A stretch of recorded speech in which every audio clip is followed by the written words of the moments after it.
අපි අද ඇවිල්ලා ඉන්නේ ටිකක් වෙනස් තැනකට. මේක වක්වැල්ල බන්ට් එක. මම අද යාළුවත් එක්ක පොඩි ගමනක් යනකොට මේ බන්ට් එක උඩින් තමයි ගියේ. මට හිතුණා ඔයාලටත් මේක බලා ගන්න පොඩි වීඩියෝ එකක් ගන්න. මේ වක්වැල්ල බන්ට් එක ඉදි කරලා තියෙන්නේ ගිංගඟ හරස් කරලා කියන්නේ ගිංගඟ දෙපැත්තෙන් බන්ට් දෙකක් තියෙනවා. මේ ගිංගඟ කියන්නේ රත්නපුර සබරගමු පළාතට වර්ෂාව ඇදහැරෙන විට කොහේ ගිංගඟ පිටාර ගන්නවා. එතකොට මේ පළාත පහද්දින් ඔක්කොම යට වෙනවා. ඒකෙන් වැලකෙන්න තමයි මේ බන්ට් එක ඉදි කරලා තියෙන්නේ. මේක නැත්තම් ගොඩාක් කට්ටියගේ දේවල් යට වෙනවා. ඇත්තටම විශේෂ වටිනා ස්ථානයක් මෙතන. ඒ වගේම මේ තියෙන්නේ මෙතන තියෙනවා යකඩ පාලම.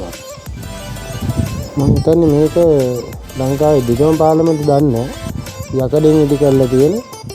කට්ටිය දන්න කට්ටිය කමෙන්ට් කරන්න.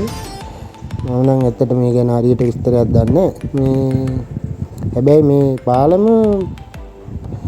ගොඩක් ප්‍රසිද්ධ පොඩි දෙයක් තියෙනවා.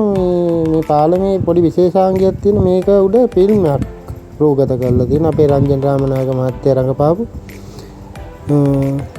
ඒකත් දන්න කට්ටිය පුළුවන් නම් කමෙන්ට් එකක් දාන්න. මොකද්ද ෆිල්ම් එක කියලා හරියටම මේ තියෙන ගිංගඟ. එතකොට මේ ගම් වතුර කාලේට මේ පාලම මට්ටමට වගේ වතුර එනවා. මේකේ කොහොමද එක වාහනයක් වගේ තමයි ගමන් කරන්න පුළුවන්. බස් එකක් වගේ ගියොත් වෙන වාහනේ ඉන්න බෑ. එහා ඊරෙන් නවත්තන් ඉන්න ඕනේ ඒ වාහනේ ගිහිල්ලා ඉවරනකම්. නැත්තම් මේ මැද හරියේ තියෙන පොට්ටක් එතනින් තමයි වාහන මාරු වෙන්නේ. දැන් අපි යනකොට අද ලොරියකුයි කැබ් එකකුයි මාරු වෙනවා. ඒ සුපිරි පොට්ටයක් මෙතන. මේකද හරස් කරලා කොහොමද මීටර් 250ක් වගේ දිගයි මේ පාලම. බන්ට් එක දෙපැත්තේ තියෙන බන්ට් එක. ඊට බන්ට් එකෙන් පස්සේ මිනිස්සු ගොවිතැන් කරනවා කුඹුරු ගොවිතැන් තමයි වැඩි හරියක් තියෙන මේ පැත්තේ. මේ ගාල්ලෙන් ඇතුළට වෙන්නේ. මාත් මේ රාජකාරී වැඩකට යාළුවත් එක්ක පොඩි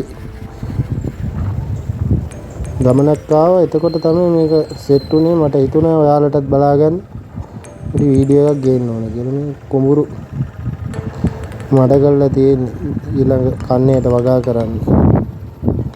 ඒක ලස්සන ප්ලේස් එකක් මේක. ඔයාලත් පුළුවන් කට්ටිය එන්න බලන්න. වක්වැල්ල ගාලෙන් වක්වැල්ල බස් යන්නේ මේ පාලම හරහා තමයි. මේක රීෂූට් එකකට නම් සුපිරි පොට් එක. මාත් අහම්බෙන් දැක්කේ මේක. පුළුවන් කට්ටිය ඇවිල්ලා බලන්න. දැන් මගේ පේජ් එකත්.